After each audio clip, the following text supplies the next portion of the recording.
Throughout Scripture, we see a fascinating pattern of repeated cycles.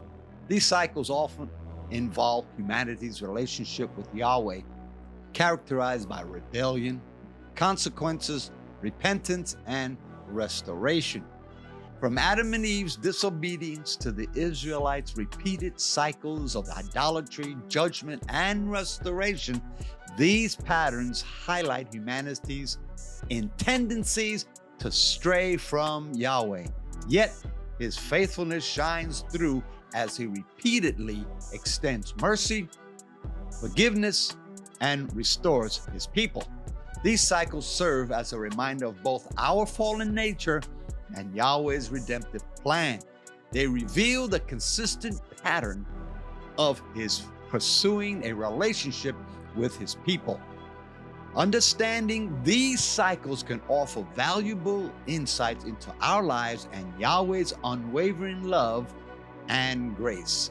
I'm Dr. Ray, and welcome to this week's Hosea International Speaks. Let's take note now that chapter 26 occurs prior to chapter 25. We're looking at chapter 26 this week, and we're beginning it. And so we want to notice some of the things that happen in there. We know this because there is no mention of them. Therefore, when they came before the king, and Abimelech would have inquired of Rebekah, whether she was married, especially if there were children to take care of.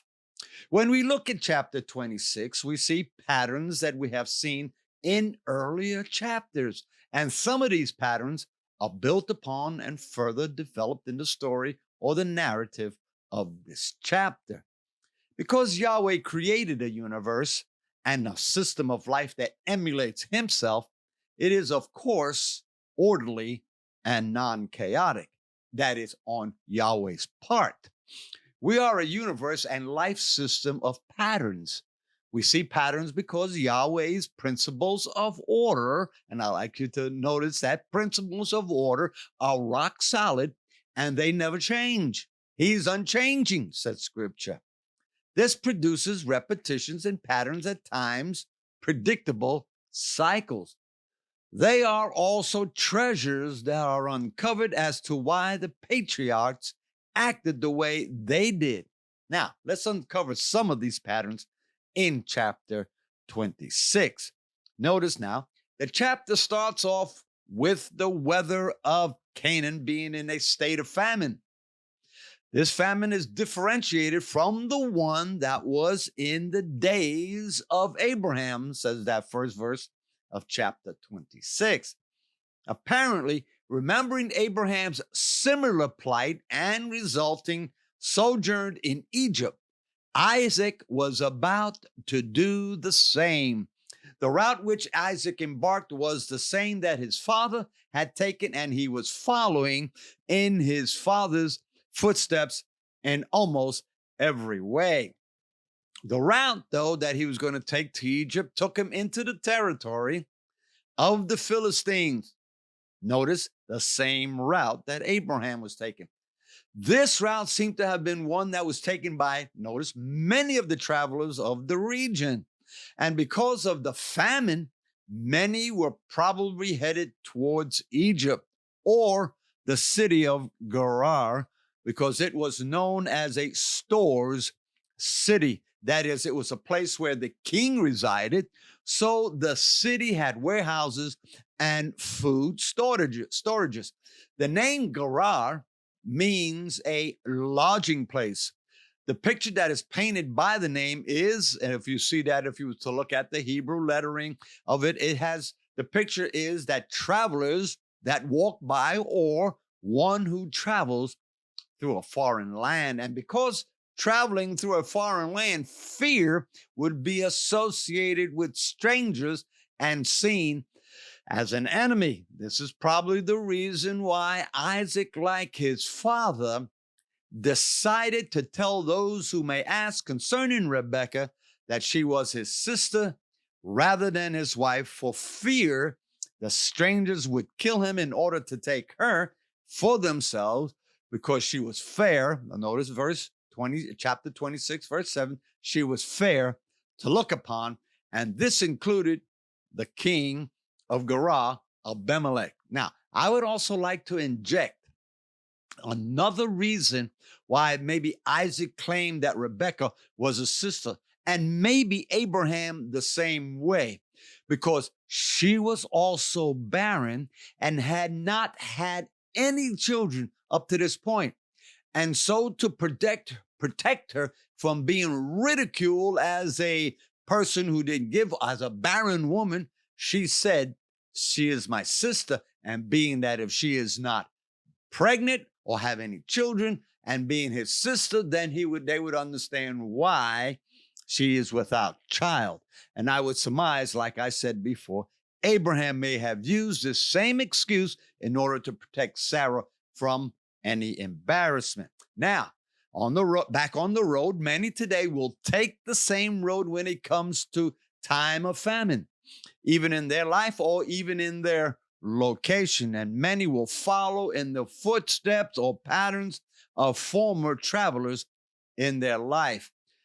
I want to take note now, you may have packed up and leave because circumstances may have called for it.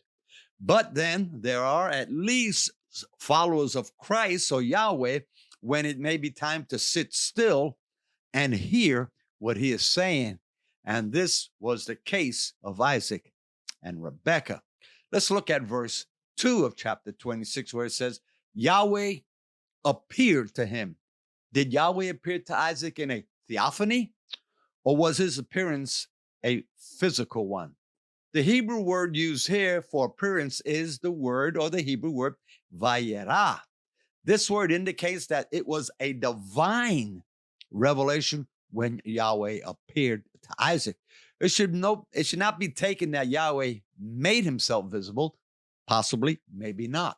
This word is commonly used in the Bible in reference now to the patriarchs, Abraham, Isaac, and Jacob.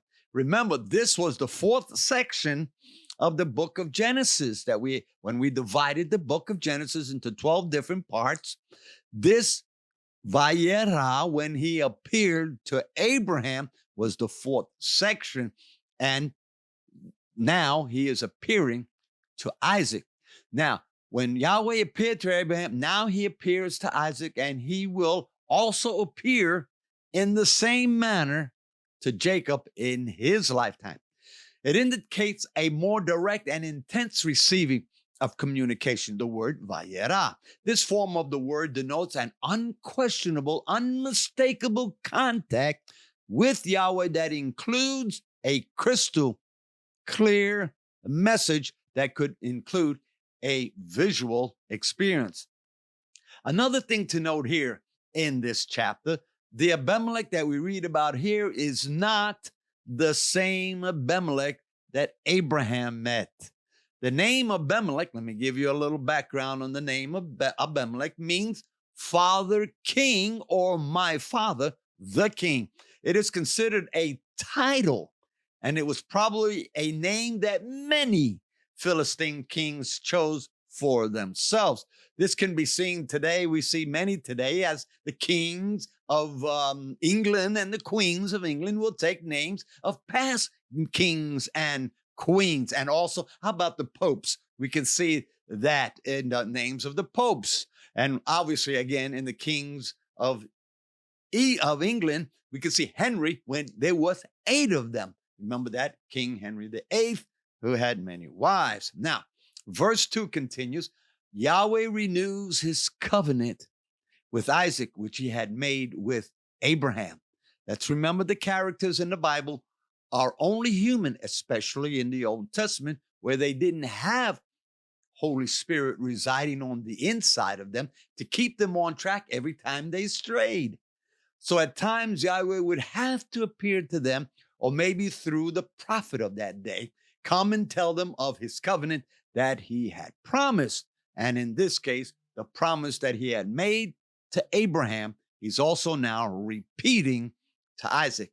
And in this case, Isaac may have wondered if he could rely on Yahweh to keep his word, because the one promise that was so valuable at that time to a family was land, and he had not yet received it. Isaac, up to this point, had not seen anything relating to the fact that Yahweh would give him this land and that he was residing in at the time. And he needed some affirmation from Yahweh, so he received it. Yahweh tells Isaac, notice these words, do not go down to Egypt.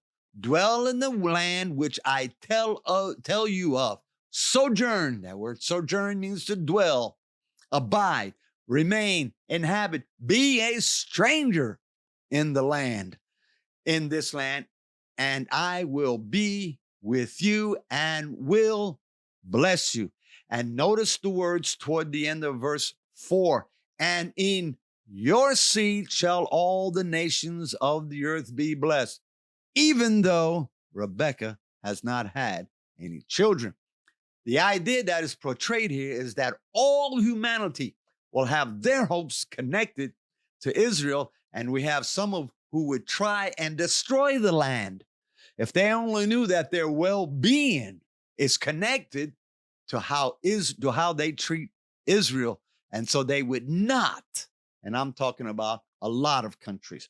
Isaac, instead of going down to Egypt, as we return back to the story, decides to listen to the voice of Yahweh and dwell in the land that would eventually become his descendants, which would not be for probably another 600 plus years. The rest of the chapter, we see Isaac redigging the wells that Abraham had dug and which had been filled back in after the death of Abraham. And we see him sowing in the land during famine, and because he chose to listen to Yahweh, Isaac reaped 100-fold in the same year that he sowed. For Yahweh blessed him. You can see that in verse 12. Though there are many patterns played out in this chapter, the outcomes were quite different. Isaac's family had grown so much that Abimelech asked him to leave. Abraham had to do the same thing. We saw that same scenario with Abraham. He too was asked to leave because his family grew. Isaac would then move to Beersheba, which means 7 wells or well of 7. This place was known to Isaac because it was the place that he and his father had returned to after the Mount Moriah experience. The area would not have had a city with the same name at this time, but it would come in after Isaac's death. Yahweh would once again appear to Isaac toward the end of the chapter because he was in fear. And Yahweh once again reminds him that his covenant he had made with Abraham, that would bless him and he would be with him, and that his seed, even though he hasn't had children, that his seed would multiply. And like his father before him, Isaac built an altar.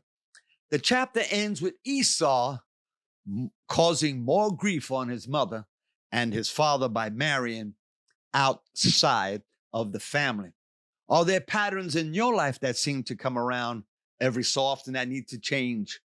Or maybe it looks like you may be following in the footsteps of your father or mother, which for them, it did not end well.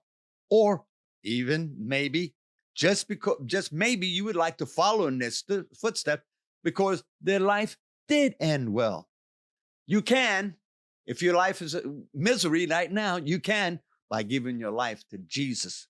If you don't know him, it is simple. I'll tell you what, just repeat these words after me. Jesus, I repent of my sins. I ask you to come into my life, be my Savior, and show me the steps I must take from this day forward. It's just that simple. Now, get into a church that will nourish you spiritually. If you don't know of a good church, write me, and I'll do my best to direct you in your area. Write me here at Hosea Speaks at gmail.com. Well, if you like this week's session, hit the like button, which is probably right about there. And if you wish to be notified the next time we go live, go ahead and hit the subscribe button. If you wish to still give to this ministry, you can scan the QR code or give to Venmo at Hosea INT. I'm Dr. Ray, and I'll see you next week on Hosea International Speaks.